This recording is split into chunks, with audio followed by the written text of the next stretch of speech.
So welcome today to our second invited joint talk.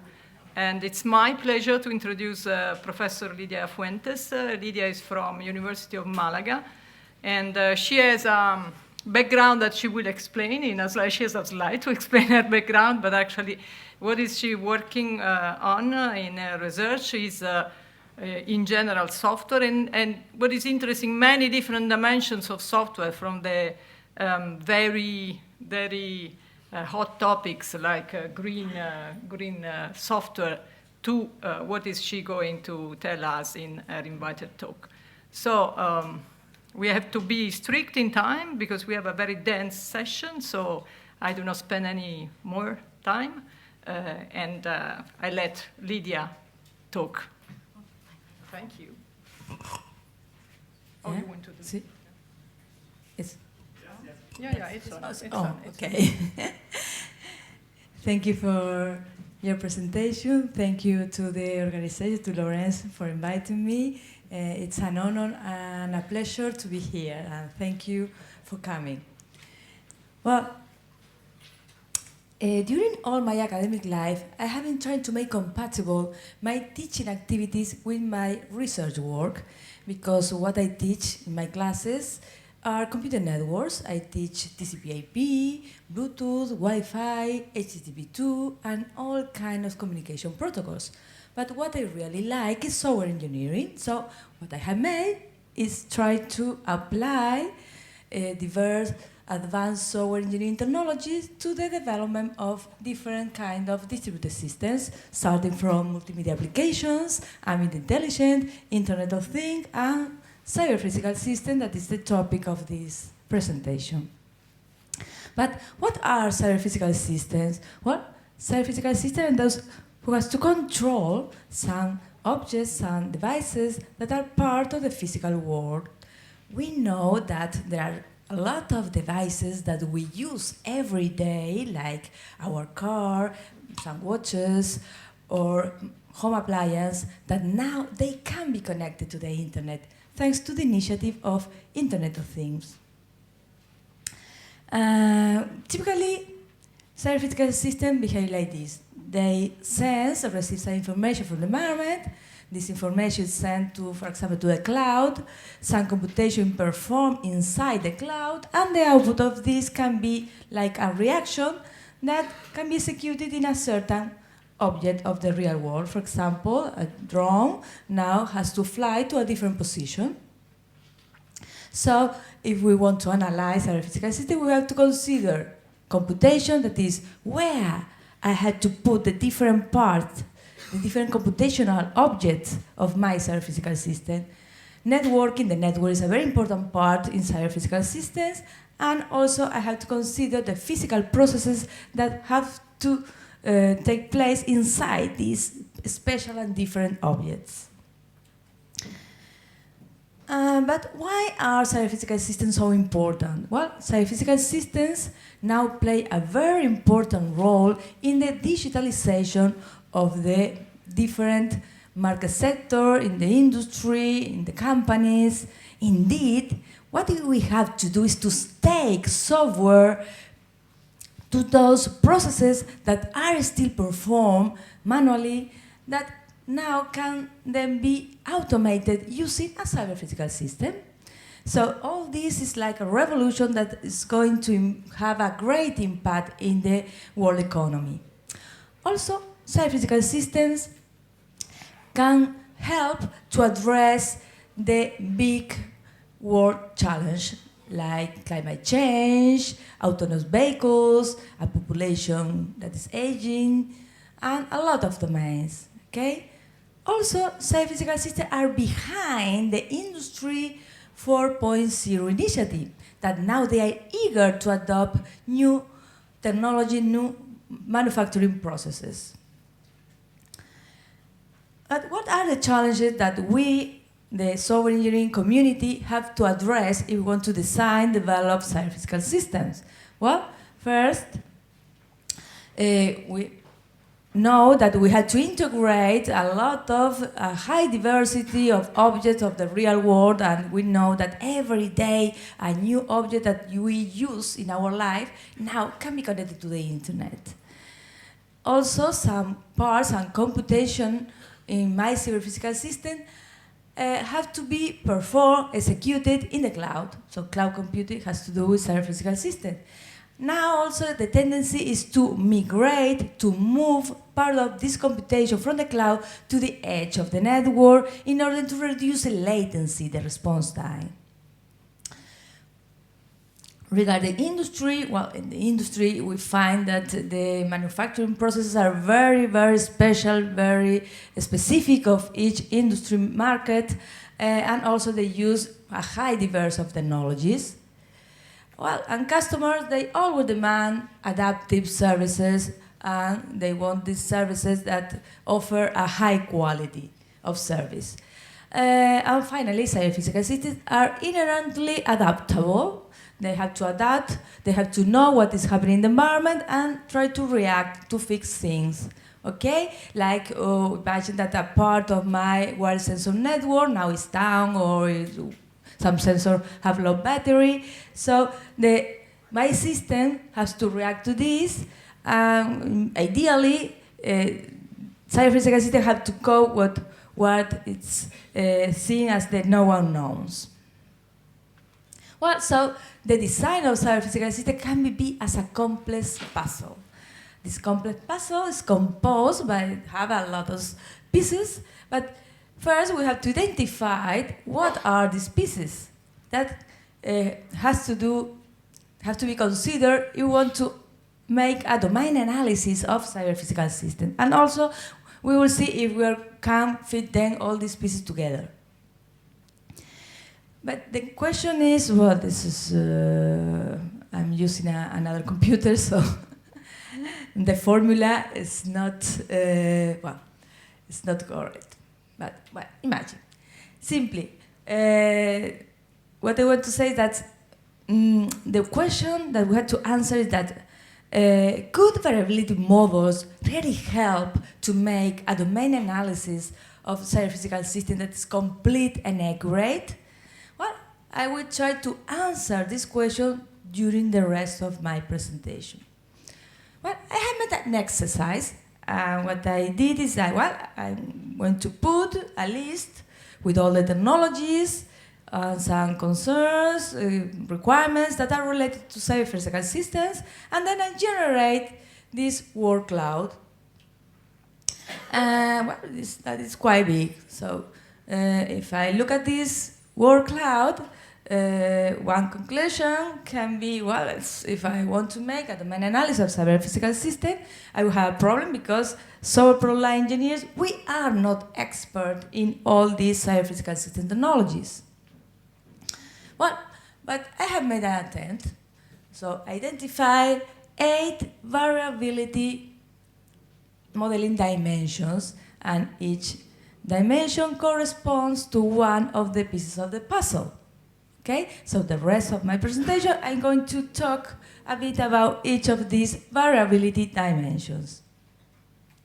Well, if I'm saying that I will have different variability dimensions with different asset variability models, then perhaps it could make sense to apply a multi-product line approach.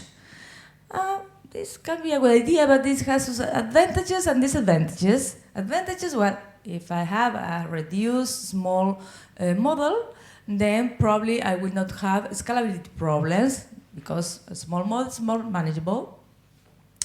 But if I have separated variability models, then I have to define what are the intermodal interactions, or the dependencies, interdependencies, intradependency between models. Also, if one of those models change, I have to propagate this change to all the related models. So, but all these have a cost, okay?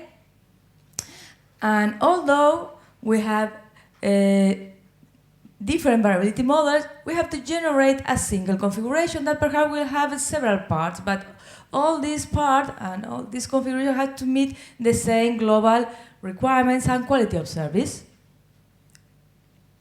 Well, I'm going to use a case study in order to illustrate all these variability dimensions. Well, when I was at the University of Bristol, I could join a project. This project, the principal investigator is the Western Power Distribution Company at the UK. Well, the problem I have is, well, imagine that now the power demand of houses now in the last year have increased a lot, because at home we have a lot of laptops, tablets, mobile phones, so the power demand has increased. Also imagine that we decide to buy an electrical car. In this case, the power demand of this concrete house will double the average, okay? But imagine that later, the owner of the house decides to install a solar panel. So in this case, the fluctuation of the power demand will be unpredictable. So the power distribution companies, they are very concerned, very worried about this. And they say, well, we have to know, collect information about what is happening with the power demand in order to predict what's going to happen in the future. And of course, to predict it perhaps under certain conditions will a disaster, a catastrophe can happen in the future. Okay? So they launched the OpenLB project. The idea of this project that, well, the main element of a power distribution system are the electrical substations. So they decided to put inside this substation some monitoring units, okay? And also they are going to put some special computers, and inside this computer they're going to install the LVCAT platform, okay? So they're going to monitorize what is happening inside the electrical substation regarding the power demand. But instead of saying, well, all this information we are going to exploit, we are going to be the only one, the power distribution company will be the only one that are going to exploit this data. No, they recognize that they need help. So they say, well, we're going to put all the information openly available for research group, for the industry, and even for customers. The idea here is that with all this information, you can design an application that, for example, tells the customer what are the power demand peak hours. So the customer can decide, well, I want to avoid these power demand peak hours. I'm going to make the laundry in other hours, okay? The idea is try to reduce the power bill. Well, this is the big picture of the OpenLB project. We have different kind of electrical substation depending on this. They fit large commercial, large building, or if they fit small buildings or houses. Also, inside some of the substations, they put temperature sensors and voltage meters, and all the information monitorized inside will be processed by the OpenLB platform. The OpenLB platform will send all this information to the cloud, okay? So this information will be stored here. Well, now they are studying to store all this information using a blockchain approach, okay, as an alternative.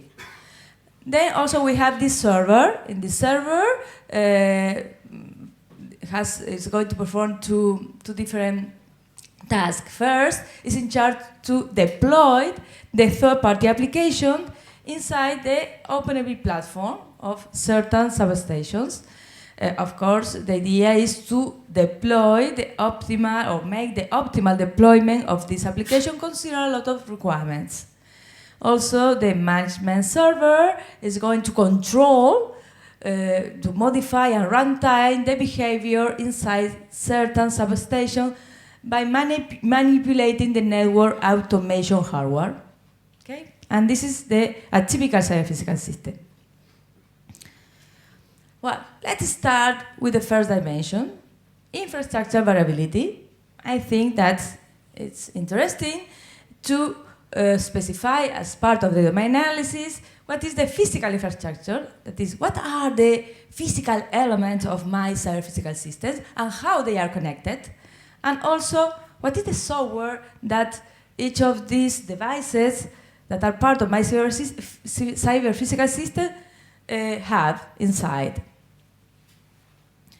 So, well, I studied the different physical devices, and imagine I have all the information about a device in a technical sheet. Here is the list of information. Some of these characteristics will be configurable. So the question here is really useful, it makes sense to put all this information in a variability model? Well, perhaps the answer is yes. Because, for example, with this, simply taking a look at this, I can know if a certain device can give me the position, its position, and if there are many mechanisms to calculate the position of the device, or what are the connectivity capabilities of a certain device.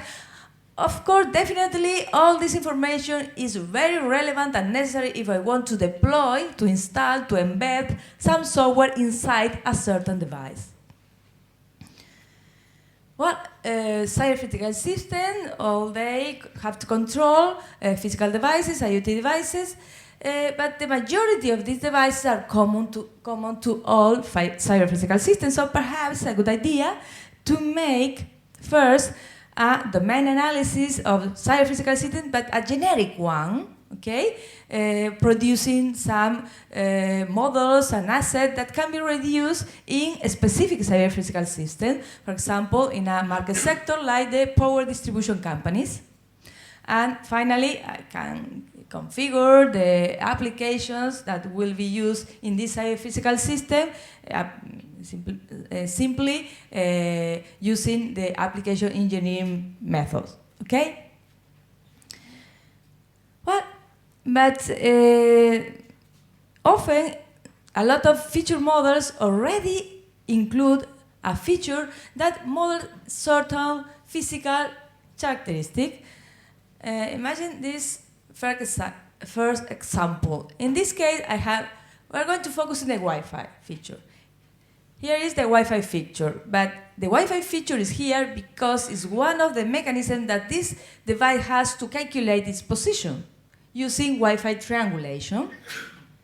Okay, in the second example, the Wi-Fi feature is again here, but here the designer wants to specify what are the different hardware part of my laptop, and one of these is the Wi-Fi. But the intention of the design was to put here the Wi-Fi network card, not the Wi-Fi communication protocol, but the Wi-Fi network card.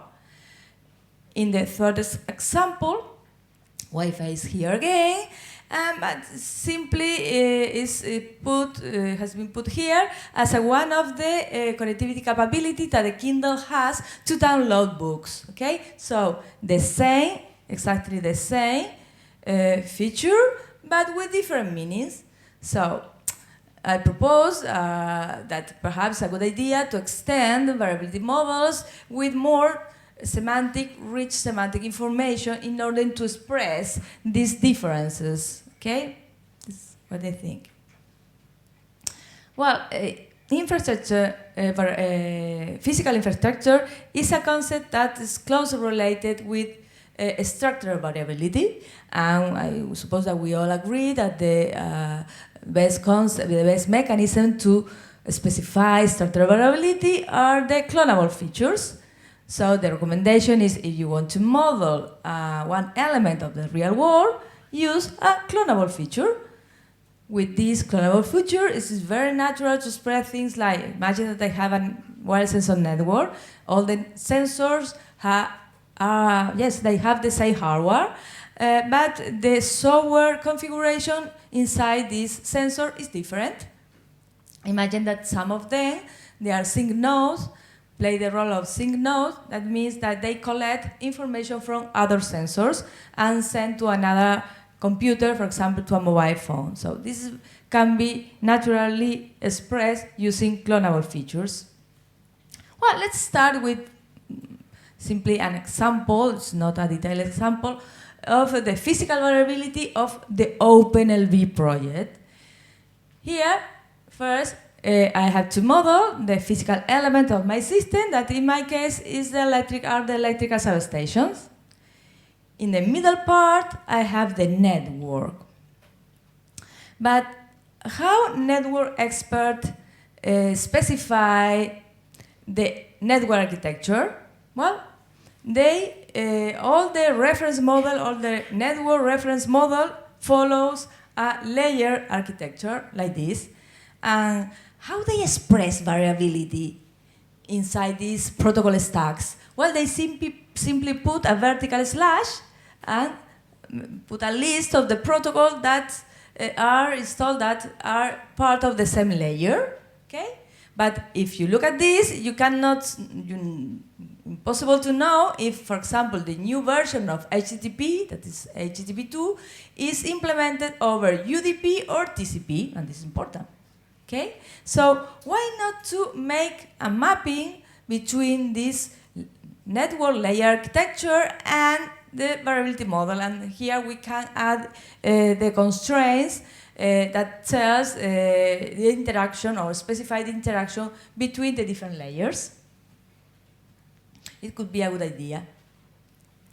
Well, also we have the data terminal equipments. We have the typical devices like mobile phones, tablets that are used by the users. And also we have other computers as part of cyber-physical system that have more computational capabilities and resources. So we include here all the machines that can play the role of a cloud. Also, since part of the computation now is moved to the edge of the network, we have to model the list of edge devices. Since inside the electrical substation there are parts that are variables, so perhaps it's interesting to specify a variability model that will encapsulate all this variability. Well, what about the software infrastructure? Well, I think it can be important to specify as part of the domain analysis what is the software infrastructure that is used in those different heterogeneous IoT devices. For example, to specify everything related to the operating system, to virtualization, that is a solution that now is being applied in a lot of systems because it permits to save cost. And, a lot of platforms that are related to cyber-physical systems. So the question is all this really can contribute to improve my domain analysis?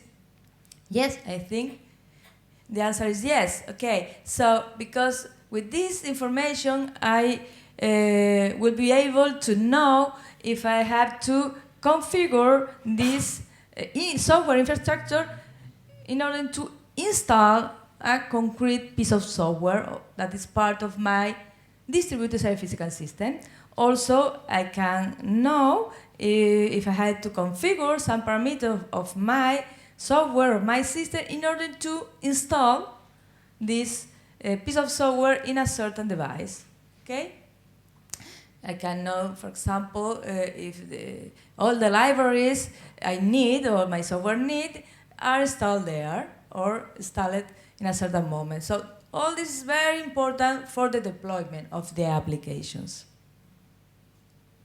Well, this is an oversimplified variability model that includes the operating system. We have the typical ones that are installed in the handheld devices, the generic ones. Well, if we talk about IoT object operating system, there are a lot of. And every day a new operating system of a certain IoT device appears.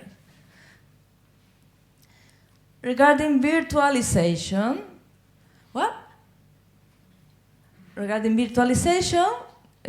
we can first think about the network virtualization. Well, with the initiative of software-defined networks, this initiative I think is very relevant for us because now the main network functions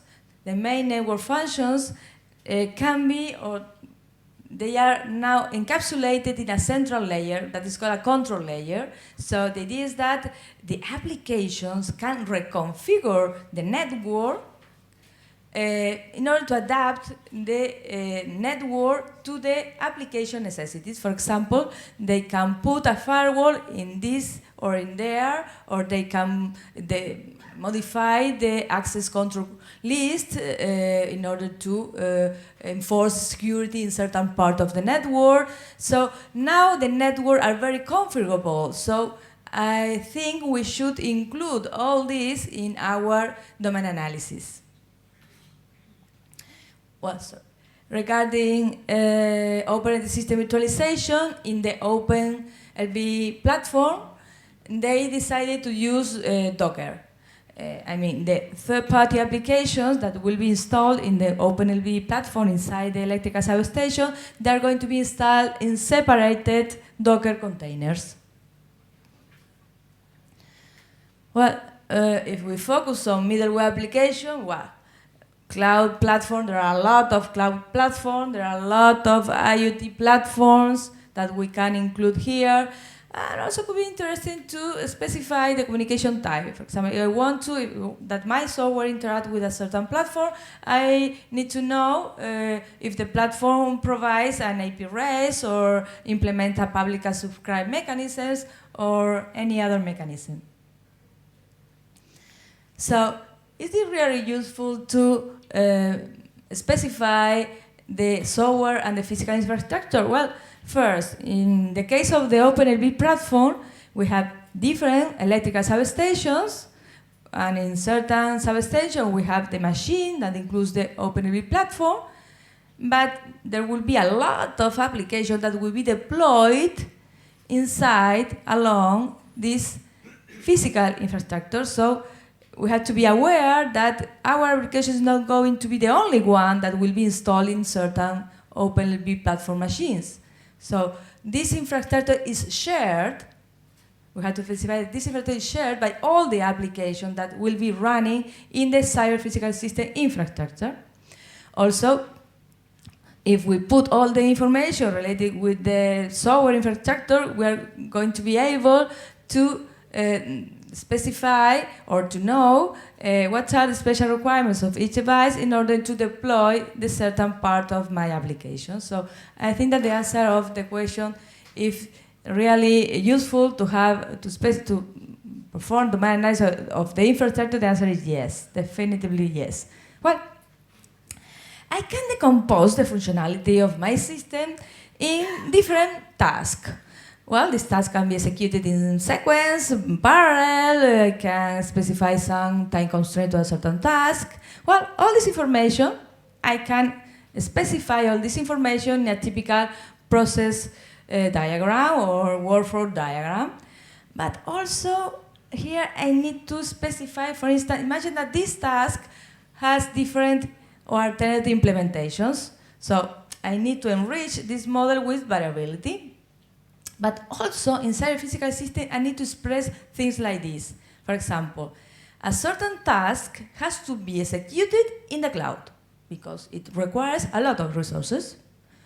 Or a certain task must be deployed next to the sensor temperature because this task is going to process this temperature.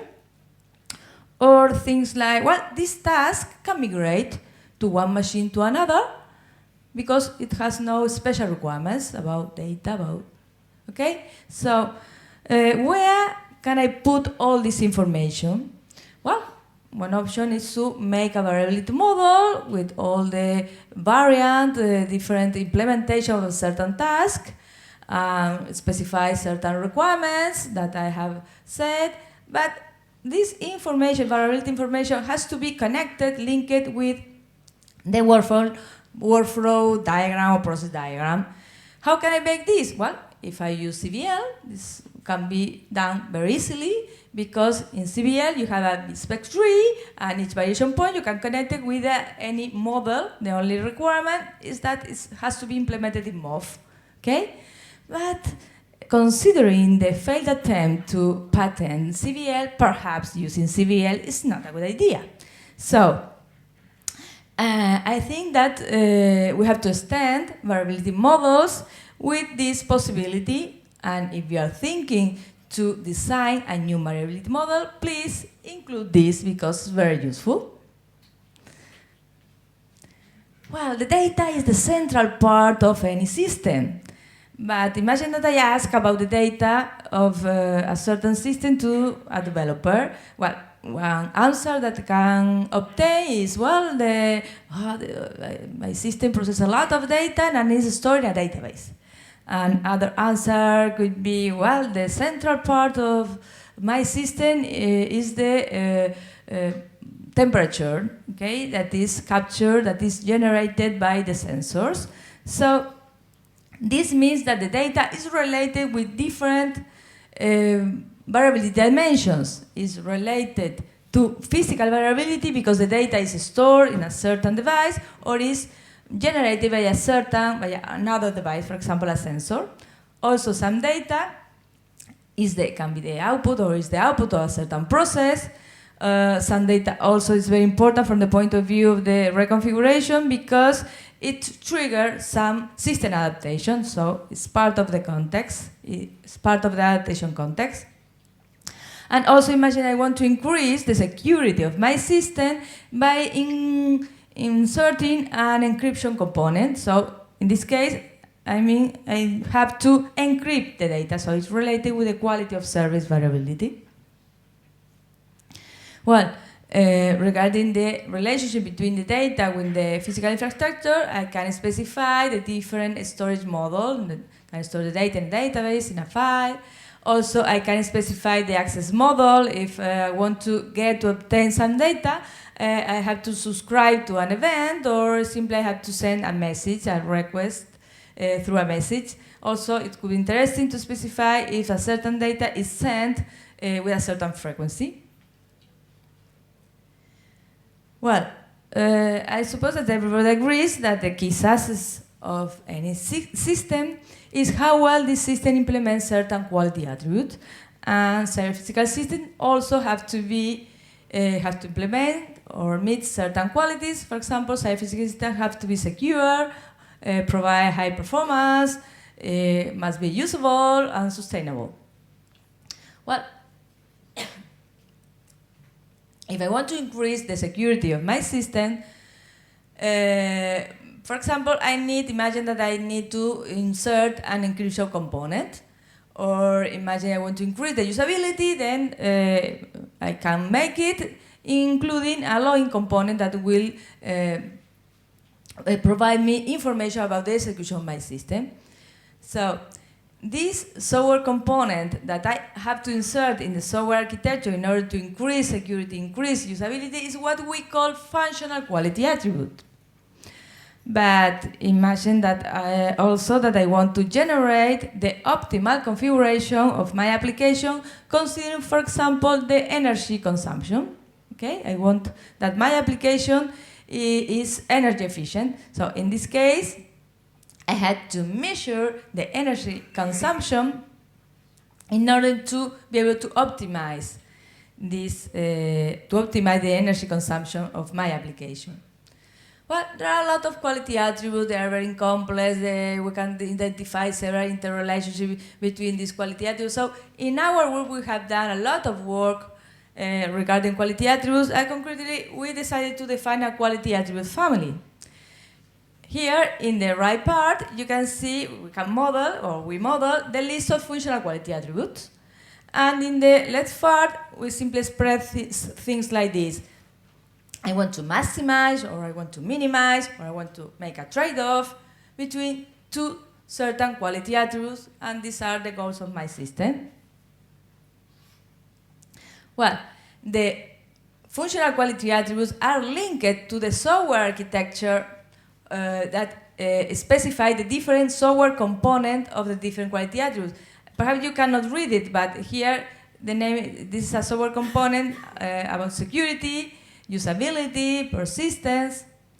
But there are a lot of implementation alternatives of these software components. So we decided to include all these implementation alternatives as part of the variability model. So we have different frameworks and APIs. But the frameworks and APIs are configurable. so we include also the parameters that are configurable.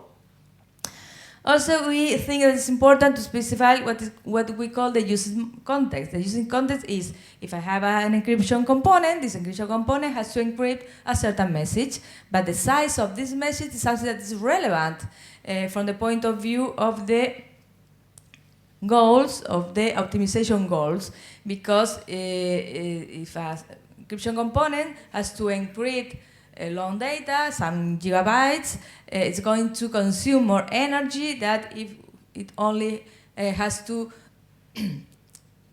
encrypt 10 bytes, okay? Well, this is the software architecture of the LV platform, okay? The software architecture, they design it, and I inserted the different quality attributes inside some component interactions. This is a simplified software architecture of the LVCAP platform, and I add some functional quality attributes in certain component interactions. In order to illustrate the use model, here you can see what I have already said, that it's important to specify, in this case, in the encryption component example, what is the length of the message that this component has to encrypt, and a lot of configurable parameters. But what I want to know is what is the optimal configuration of this component that will consume the least amount of energy. For example, what is the encryption algorithm that I have to use? So, I want to answer this question. What is the configuration of the encryption component that consumes the least power? Well, one option is, well, if I want to answer this question, first I have to add information about energy consumption to my variability model. One option is to add this information using feature attributes. Okay, so here in this example, you have that the CPU and the screen consume blah, blah, blah of energy, blah, blah, blah. Once I made this, I can specify the optimization goal, that is minimize the total energy. Well, that's nice. But the problem is that although the software doesn't consume energy, it's strongly affect how the hardware, how much energy the hardware consumes. Imagine that in this mobile phone, the user is with a browser and all the time downloading web pages with a lot of graphics, with colors. This will provoke that the screen and the CPU will consume more energy. So this solution has limitations, not realistic. I cannot specify this kind of thing with this solution. So what we had made is that, well, since we have all the information about the implementation of this component, the parameters, the user context, with this information, I can design experiments, a piece of software, for example, encryption component, and I execute this software component in my mobile phone, and I test how much energy this component consumes, and I change some parameter, and I make again the experiment. I will obtain a different energy consumption, and this for each of the different possible configurations. So I have, for example, that an implementation of a encryption component with a crypto API and all these configurable parameters consume 4 joules, but if I change the API and these parameters, the energy consumption increased to 5 joules. And what's also interesting is that with all this information, we can produce these graphics, these charts, so the developer can analyze this chart and understand how the energy consumption varies considering a certain contextual variable, for example, the encryption algorithm. But we have to store all this information somewhere in a repository. So as part of the ADES project, we have defined what we call an energy efficiency repository. But this repository with all the energy consumption measures and other measures like performance is linked with a variability model where we put all the variable implementation regarding what we call the energy consuming concerns that are security, communication, all these kind of things. And with all this information, we produce this, a lot of charts and statistics so that the developer can make decisions if she wants to make a green implementation of a certain system. Also, as you cannot see well, but in order to provide all this information very easily to the developers, we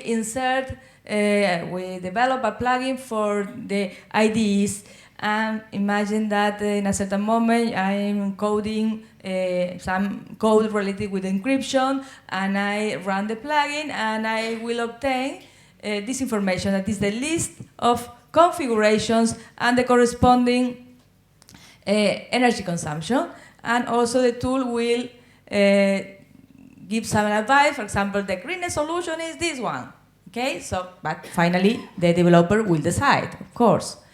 If you want to see this tool running, and if you are interested in this, we have a demo in SPLC that will be presented next. So I encourage you to attend if you are interested.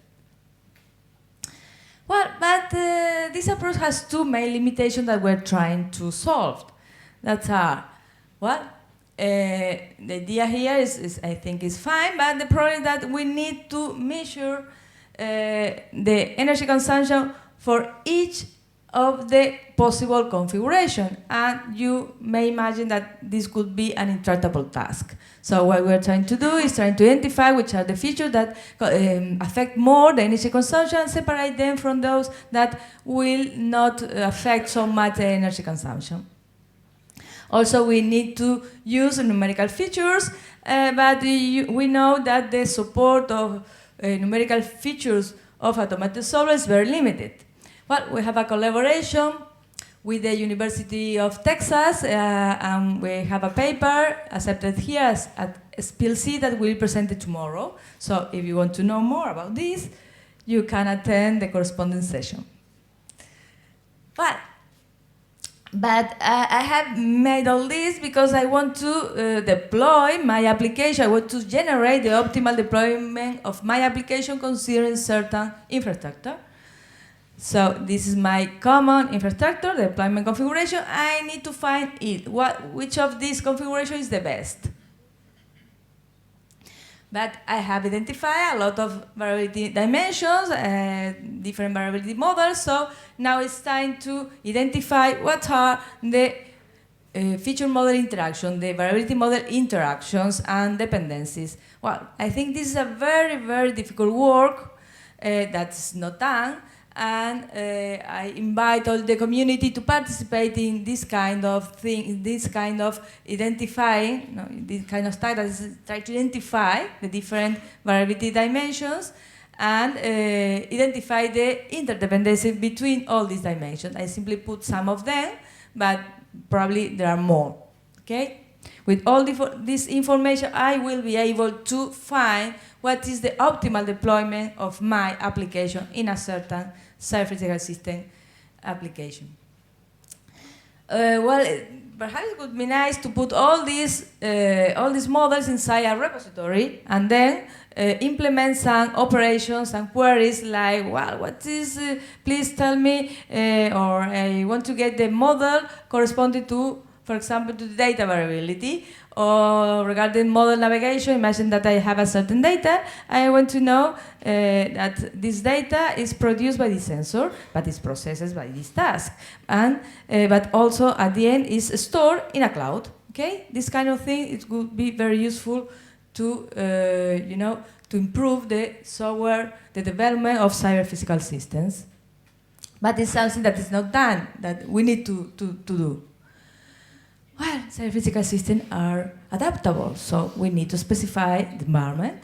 Okay, for me the environment is a list of objects, but each environmental object is produced by hardware, for example a sensor, so it's connected with the infrastructure configuration, can be produced by a process, so it's connected with the process configuration, or the user interact with my system, so it's part of the of course, part of the environment.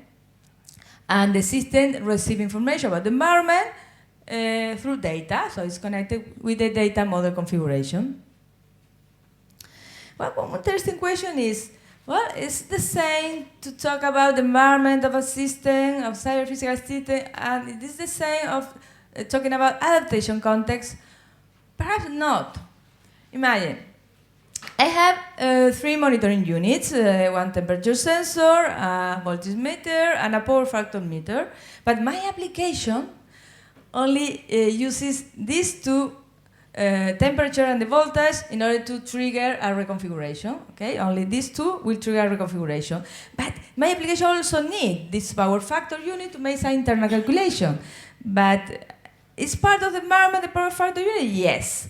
But it's not part of the adaptation context. Okay, and in another application would be the contrary.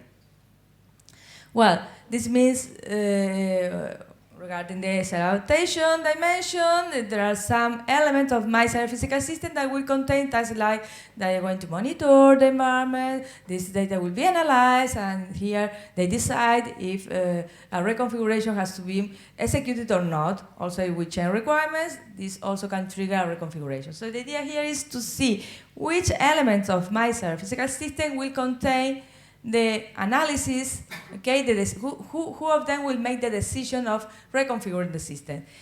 This means that perhaps there are some other devices that will be affected by a reconfiguration. For example, a sensor, the frequency of that a sensor, with a sensor sense data, you can change it. You can increment the frequency or reduce the frequency, okay? So, but the decision about when to reduce or increment the sensor readings will be made, for example, in a mobile phone. Well, also, we need to identify the interactions between the models at runtime. Okay, for example, we need to specify which element of the environment are real part of the adaptation context. Although my system implements a lot of quality attributes, only 2 of them, the energy and the performance, will be taken into account in order to generate an optimal configuration. Here we specify that this task is variable, can change at runtime. We specify that a certain data can be migrated to another device, for example, or we can say, well, in a certain moment, a new container must be launched in a certain device, or imagine that a sensor that can be enabled or disabled. When I disable a sensor, the sensor disappears, no longer part of my cyber-physical system. Well, we can also put all this in like not a repository, but it's the deployment, the configuration is deployed in a certain time. So perhaps it could be interesting to implement certain query that says, where is this concrete task deployed in this moment? Or where is this data stored in this moment? Well, I have identified 8 variability dimensions. Each one corresponds with one piece of the puzzle. But I failed to identify what are the interactions between all these models. So my message is that we have to do a lot of work regarding this, trying to fit all the pieces together. Okay? This is an ongoing work from my point of view. Well, this is a summary of the challenges that I'm going to repeat, and that's all. Thank you.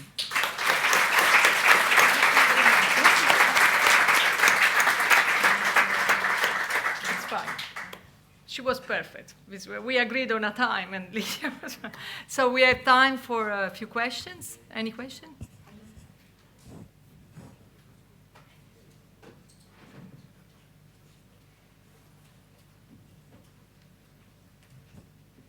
So no one is volunteering? Here we have a volunteer. Microphone here. Oh, we have one here. No. I can use this to answer. This open? Okay. It's open or not? Yeah, it's open. It's open, okay. I'm short. No, it's open. I'm just short. I'll try to. No, but it's open. Okay. That's Yeah. good. Okay. So thank you very much for the Thank you. interesting talk. I have to read more of your papers, I think.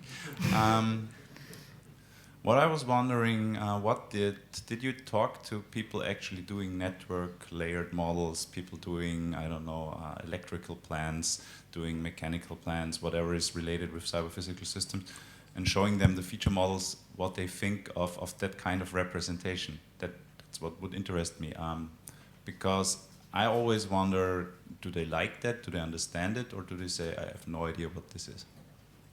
Well, as part of the OpenLB project, we have started in July, so now part of the variability models that I presented here, I'm going to send them to the power distribution company. And let's see what they will answer, if they like, because in this case, it's very interesting because this company, they have a lot of problems. They know they will have a lot of problems, but they don't know which problem they will have, and they don't know how to tackle this problem, because there are a lot of interrelationships. They don't know the cause effects of a lot of things, so they are like a bit desperate, I think. So they need help. So let's see if this can help them to solve or to understand more what is going on.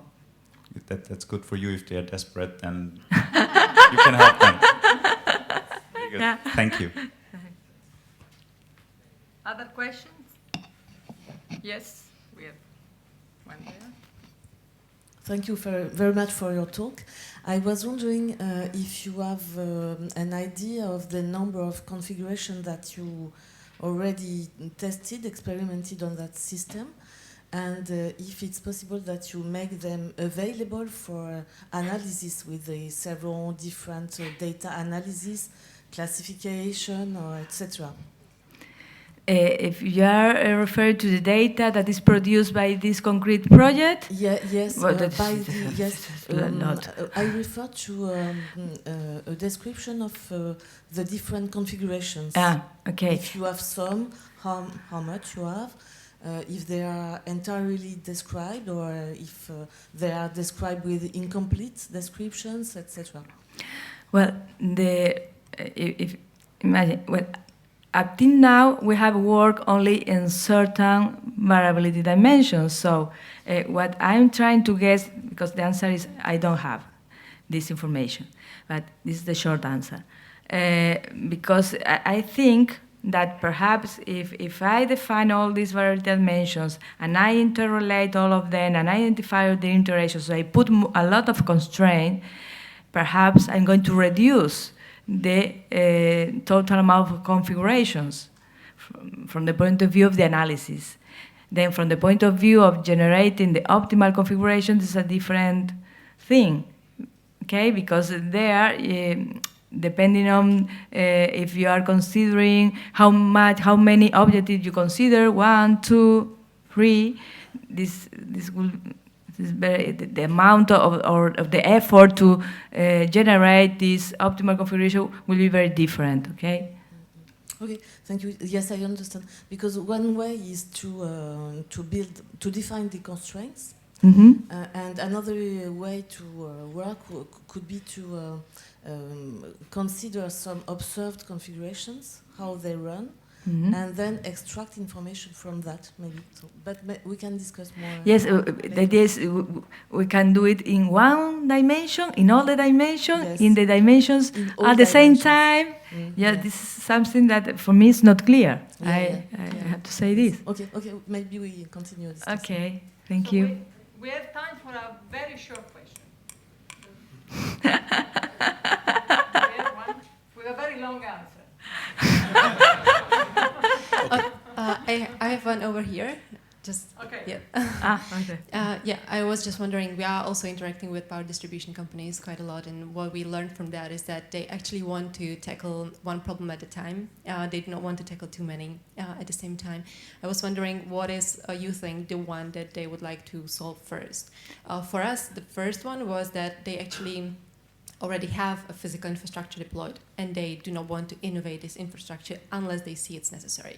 So the first problem they told us that they want us to solve is to tell them which part of the infrastructure are really needed to be innovated and which will sustain the demand of the future. So we did the simulations to actually identify these. And I was wondering what, in your opinion, is this like the first thing they would like to have tackled? Well, in this OpenAV project, my perception is that they have made like a call for ideas. Okay, in this case, because they're interested not only in what we are saying, that is, they need to know exactly what part of the network, what part of the power network they have to substitute or, okay, but they are also interested in the identification of the cause and effect. Especially in the power demand, because the problem is that if they don't, innovate part of the hardware they have in the substation, yes, they can do that, but the problem is that the houses and the buildings and the industry, they are using renewable energies, and this will provoke something in the electrical network that they don't know, because if you produce more energy that you need, then this energy will feed the power network. So what they can do with this? Mm-hmm. Yes. So this is like a different problem. So it's the demand response. Yes, dynamics. yes, this is this. Mm-hmm. Thank you. Okay, so I think we can thank Lidia, and she's around, so please.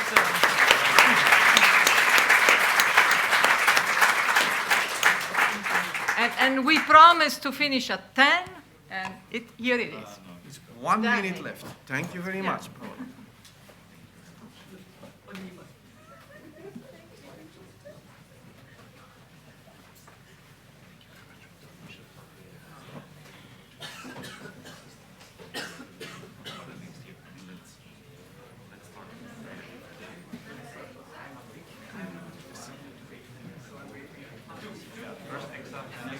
And I have the order on the slide. Everything will be explained. Just wait.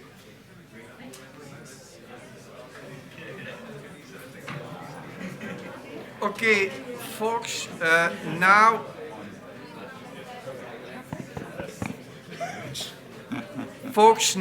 we have the so-called madness session. Yeah.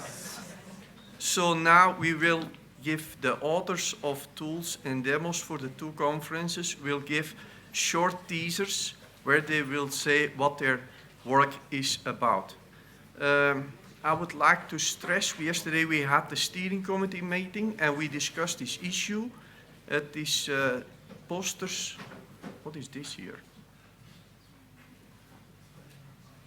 It's going automatically, I see, which is not a point. Okay, posters and demos are not considered as a kind of second rank thing in these conferences.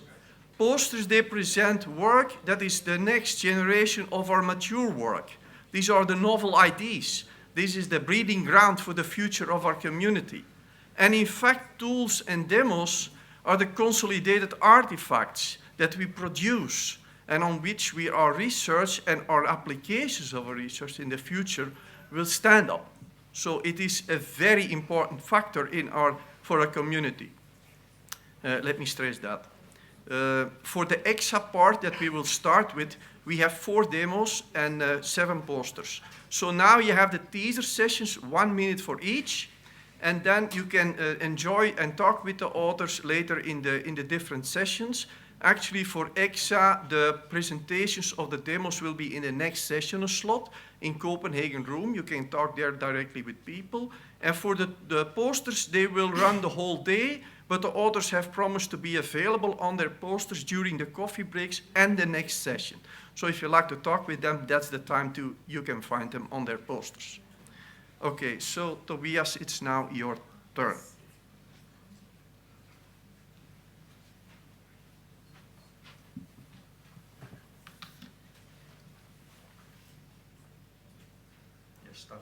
Okay, reflection modeling can be used to find source code dependencies that do not conform to an intended architecture. To do this, a mapping of source code entities to architectural entities is required. We work with understanding and improving the state-of-the-art of semi-automatic mapping techniques. In such techniques, first a manual mapping is done on a subset of the source code and later used to infer a mapping for the remainder. To aid in our work, we have developed tools that support visualization, definition, and execution of mapping experiments. Experiments can be defined in a GUI and run on the desktop computer. If the experiment looks promising, we can then move it to a high-performance computing cloud. The GUI tool also allows for source code exploration, architecture definition, and mapping technique visualization. If you're interested, come and see me. Thank you.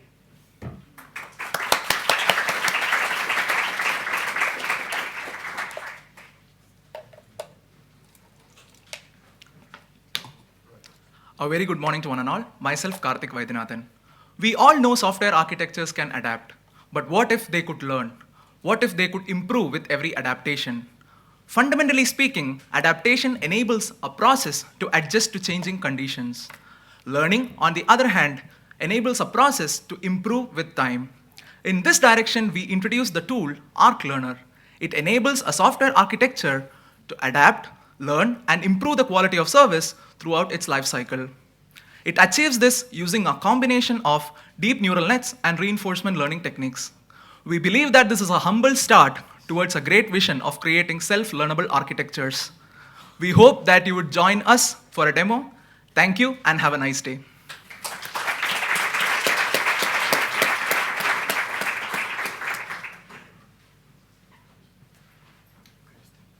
Hi, my name is Carlos, and later today I will be demonstrating Kubo, an instantiation of Rainbow self-adaptation framework. Kubo is a customization for Docker and Kubernetes world.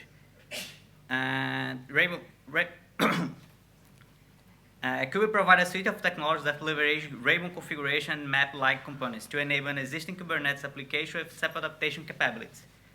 I invite all of you to my demonstration desk to see how an existing Kubernetes application can be automatically scaled by Kubo using the configuration and map-like Rainbow stuff. Okay, thank you.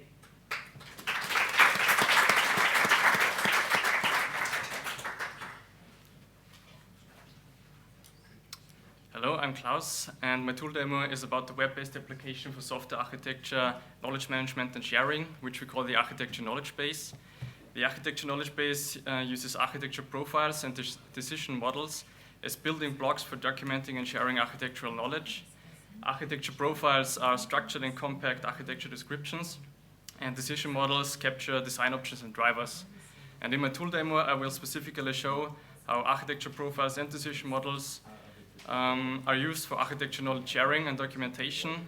And I will also show how we facilitate community processes for creating a common terminology among different stakeholders. Thank you.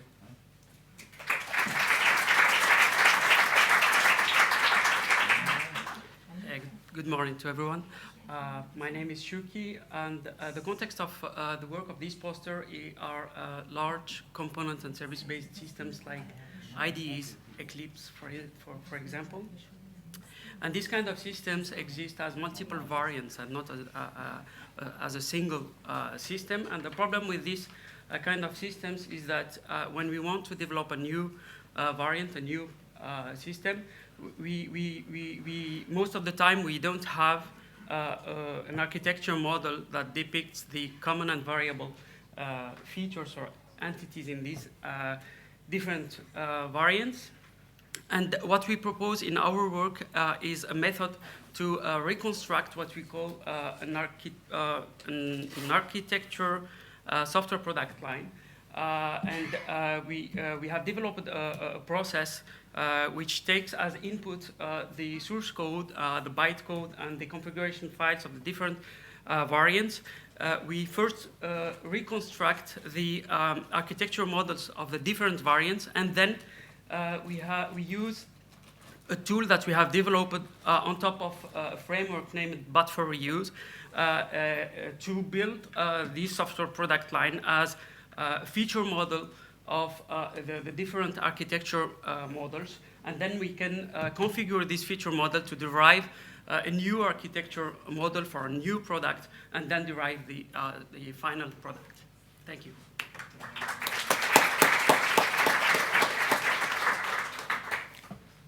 Yes, hello again. My poster presentation is about the recommender system for software architecture decision making. It can be difficult to make the right design decisions for a software system, especially for unexperienced software architects. And for this reason, we developed the recommender system to support the decision-making process. The system uses already documented architectural knowledge, which includes design decisions, as well as the drivers and impacts, which are typically quality attributes, to calculate recommendations for design decisions during design. The system also recommends design spaces, which are certain areas of a software system in which decisions should be made, for example, fault tolerant. And we built a prototype of the recommender system for a web-based architecture knowledge management tool and applied it to microservice architecture. Thank you.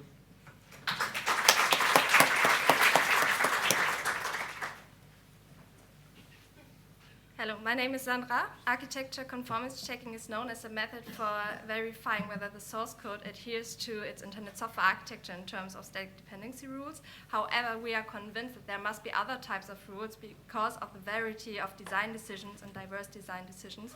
That is why we have conducted a study with 3 industrial projects where we collected architecture rules and we classified them into categories. We have found, indeed, static dependency rules, but it is important to note that it's not the most strongly represented category.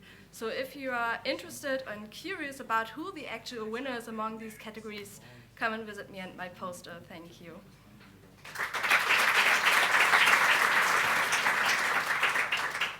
Hello. Existing works on quality metrics and models for self-adaptive software do not take into account the managing subsystem. Our poster presents our ongoing research work in defining a cost for the adaptation logic and a method allowing the managing subsystem to account itself. We started by defining a new self-star properties, namely self-accounting properties, and a fine-grained method to compute the adaptation logic cost when patterns of MAPI feedback control loops are used to architect the managing subsystem. We've been working on implementing our computation approach in a representative adaptation framework. We look forward to seeing you at the hall and giving you more details. Thank you.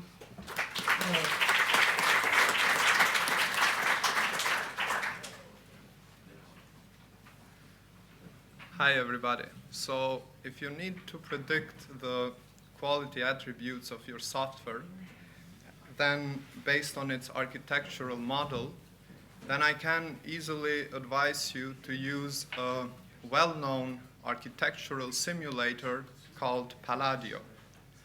However, I wouldn't be able to give you the same advice if you would tell me that you are doing microservices. This was the case before this research work. Now we have that evidence. We conducted a case study at a company where they were using microservices, and now we know the answer. And the answer is, visit me during the poster session. Thank you. Okay, folks, this concluded the part for SPLC. I give the word now to Rick for his show. Let me put that in somewhere. No, you need to remove. Yeah, just Okay. So, it comes.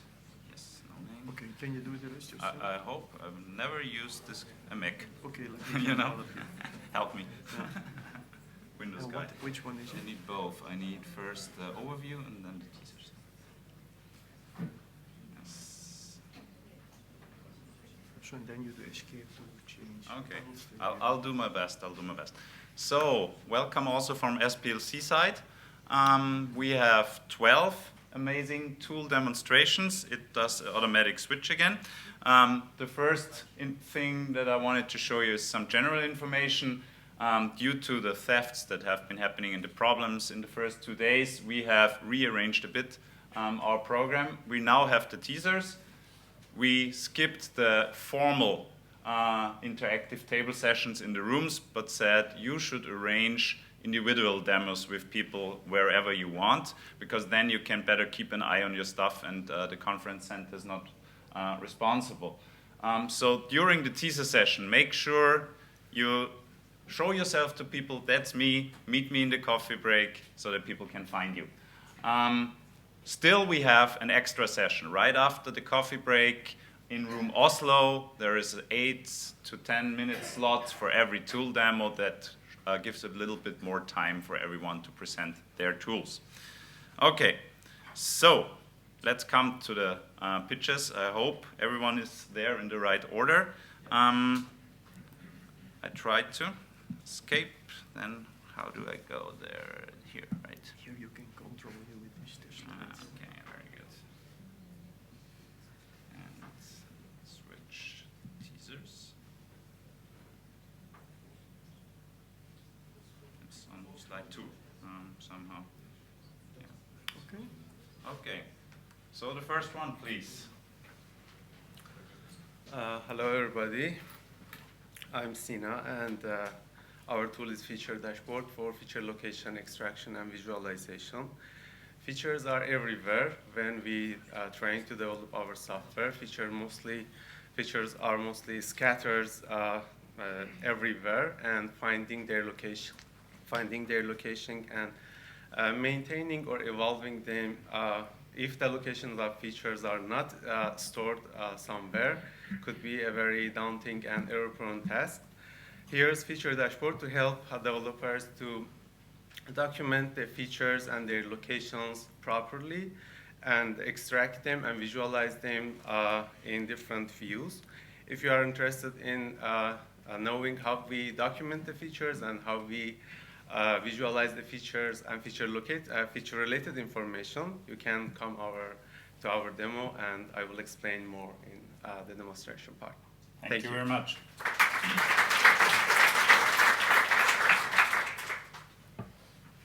Hi, Johan. Hi, Philippe. Hi, everyone. Breaking news. Yes, Johan. I've been told that there will be a tool this morning, a tool demonstration about SimFinder, a tool that can finds and visualizes variation points inside object-oriented code in Java, so that it helps during development and understanding of a variability-rich system. Indeed, Philippe. It's not a feature location tool here. It really parses a single code base with variability implementations, such as inheritance, overloading in methods and constructors, or some design patterns, such as strategy or factory. And it builds a visualization that relies on the density of the found locations, as you can see on the slide. Great, but how does it work? Well, it uses the notion of symmetry in code to find in a uniform way these variability implementation spots. Basically, the fact that part of the code defines an unchangeable element and another is the change, hence the variation. And there will be also a presentation this afternoon in session S9, so that in the main research track you can have a better understanding of its foundations, right? Absolutely. And what you could also do is answer to our tweet under the SimFinder hashtag, or directly get to us behind the registration desk this morning to propose some Java system on GitHub, and we will process SimFinder on them and show you the results, for example, this afternoon during the second break. Johan, that looks amazing. Come and see our demo. Thank you.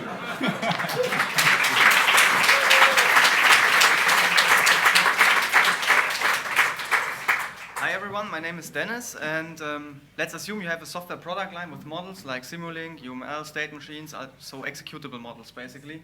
And the basic idea of flexible is that you switch the binding time from static to dynamic, so you don't have to generate the products, give them to your customers, and then if the customer wants a feature change or a new product, new feature, then you have to regenerate, deploy, test and stuff.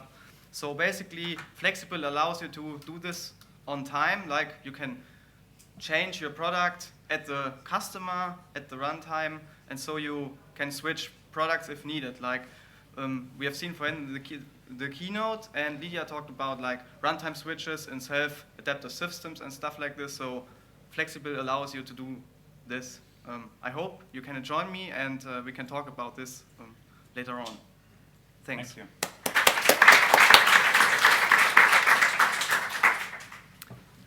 Imagine that you don't know anything about SPLs. Would you be able to analyze one right now? What if I tell you that you can do it with your preferable internet browser? ADAS supports software developers to create high quality products without knowing about SPLs. It is fast and scalable as web services. It is user-friendly, and it hosts numerical feature models and a repository of quality attributes. Ladies and gentlemen, I'm Daniel Munoz. I'm a researcher of high variability systems, and I'm here to facilitate the creation of high quality and high variability products. I hope to see you in the demo session, and I'll try to join the posters with my own posters due to the cancellation of the interactive sessions. Thank you.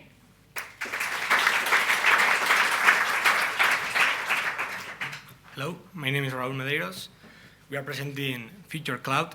Feature Cloud is a software visualization tool which aims of showing how if the blocks have evolved in terms of word clouds, showing what tangling and scattering has evolved and lines of code. So we show SPL evolution, and it's interesting for the domain engineers because they can identify in a fast way which features have suffered the most complex upgrades in terms of tangling, scattering, and lines of code. This is Feature Cloud. Feature Cloud sits on top of Git. We mine Git and export the data to a database, and then we have a web client that retrieves that data and shows as a feature tree where you can see the scattering, tangling, and lines of code. So if you want to know more, attend to our demo or contact us in the coffee break. Thank you.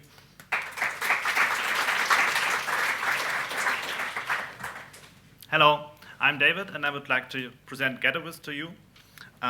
We noticed there's a gap between abstract feature models and the actual code. And we tried to solve it with a prototype that tries to make something completely new, and it's for people who actually have to work with the code and need to understand what's going on when you activate a feature, deactivate a feature, what changes in your program, and that if you need to understand this, then Getavis might help you. The original plan was to do a hands-on session where you get a laptop and try it out yourself. The session has been skipped now, but we still have enough laptops, so just talk to me and you can try it out. I will be upstairs, somewhere near the cat's sleeping place, I guess, and then you can try it. Thanks. Thank you.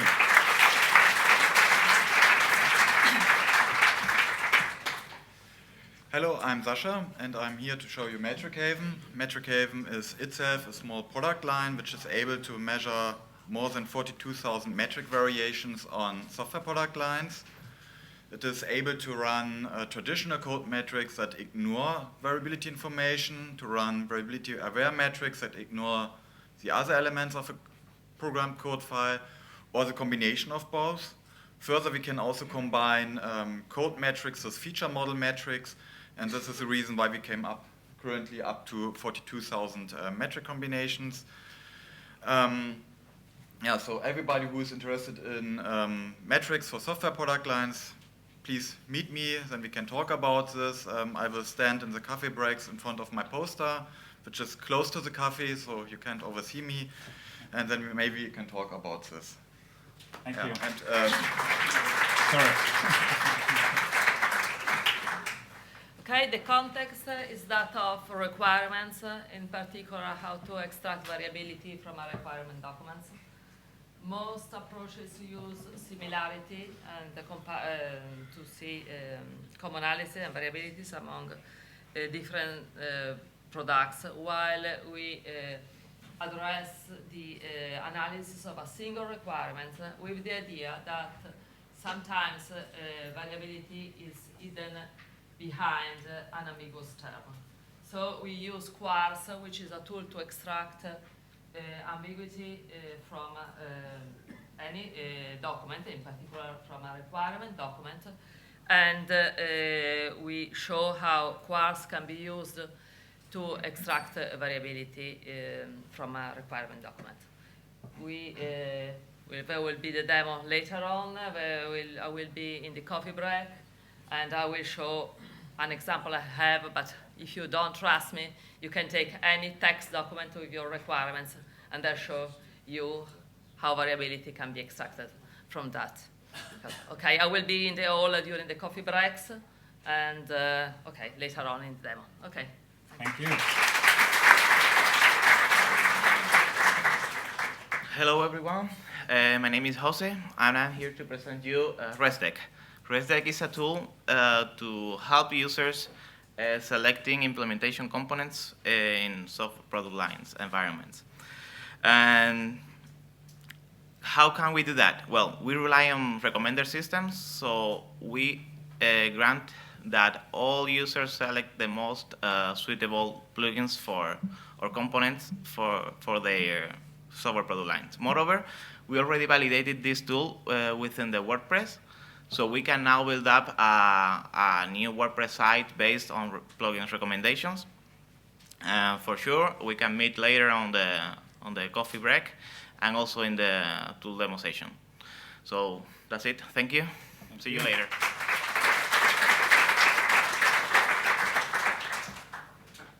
If we remove the animations anyway, be fair. Can I move this? Yes, I can. This, oh yeah. It's just one animation. Yeah. Right. What did you do? One slide, right? No. No? That's not my slides. Anyway. I sent you a couple of them. Yeah, you had 18 slides, and I said everyone is allowed to have one slide. It's one slide rolled out. Anyway, let's not start discussing on this one. So you will see this one. It was supposed to be a way through this. So my name is Danilo. I'm CEO of Pure Systems. Pure Systems is the company who makes and sells a tool named Pure Variance, which is, can I do this at least? Yes. Which is a tool which manages variability in all phases of product line and life cycle. It does this in combination with a lot of commercial tools, these ones and more. And it also allows you to integrate your custom transformations and integrations easily. And what it specifically is providing you with is offering capabilities for variability, analyzes functions for variability automation, and also some nice things like co-evolution of product and product lines together. And if this was not well enough presented, see me for a demo. Thank you.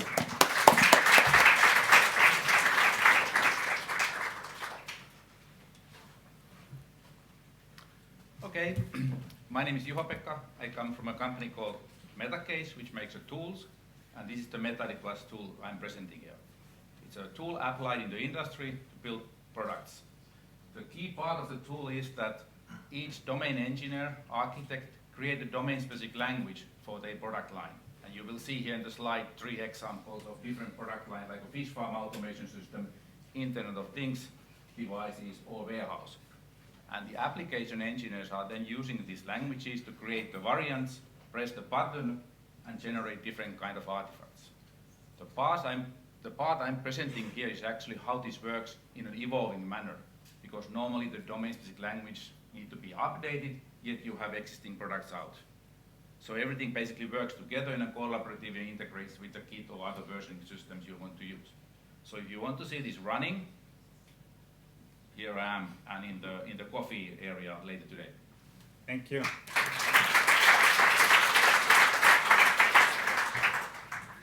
Morning, I'm Charles Kruger. I'm the founder of Big Lever Software. Been here at SPLC for 20 years now, something like that. So what's happened, we have a tool. How do I advance this? Like that? Perfect. Okay. So we have a tool that provides a uniform approach for managing feature-based variability, not only in software, but we do full systems. It includes requirements, design models, mechanical, electrical.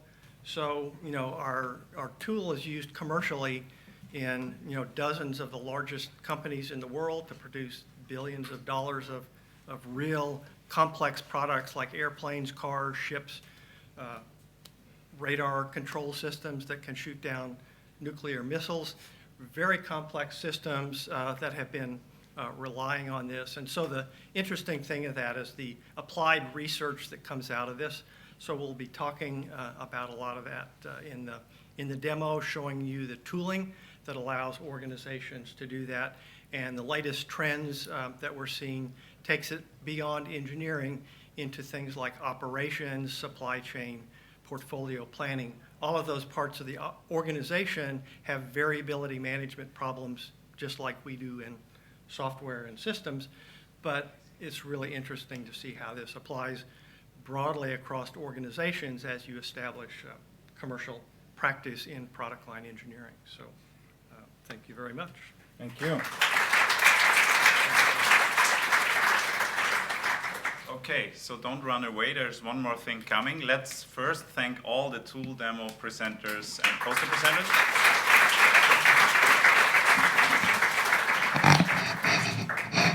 And I was asked by Henry if you could do a short announcement, and of course you can. So, the floor is more or less yours.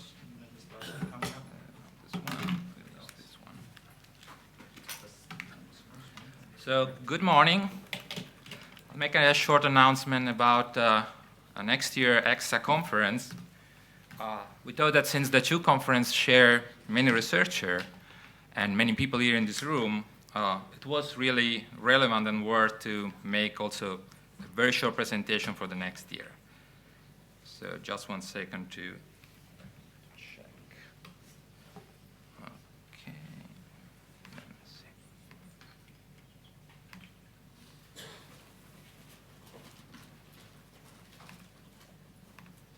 Duplicate.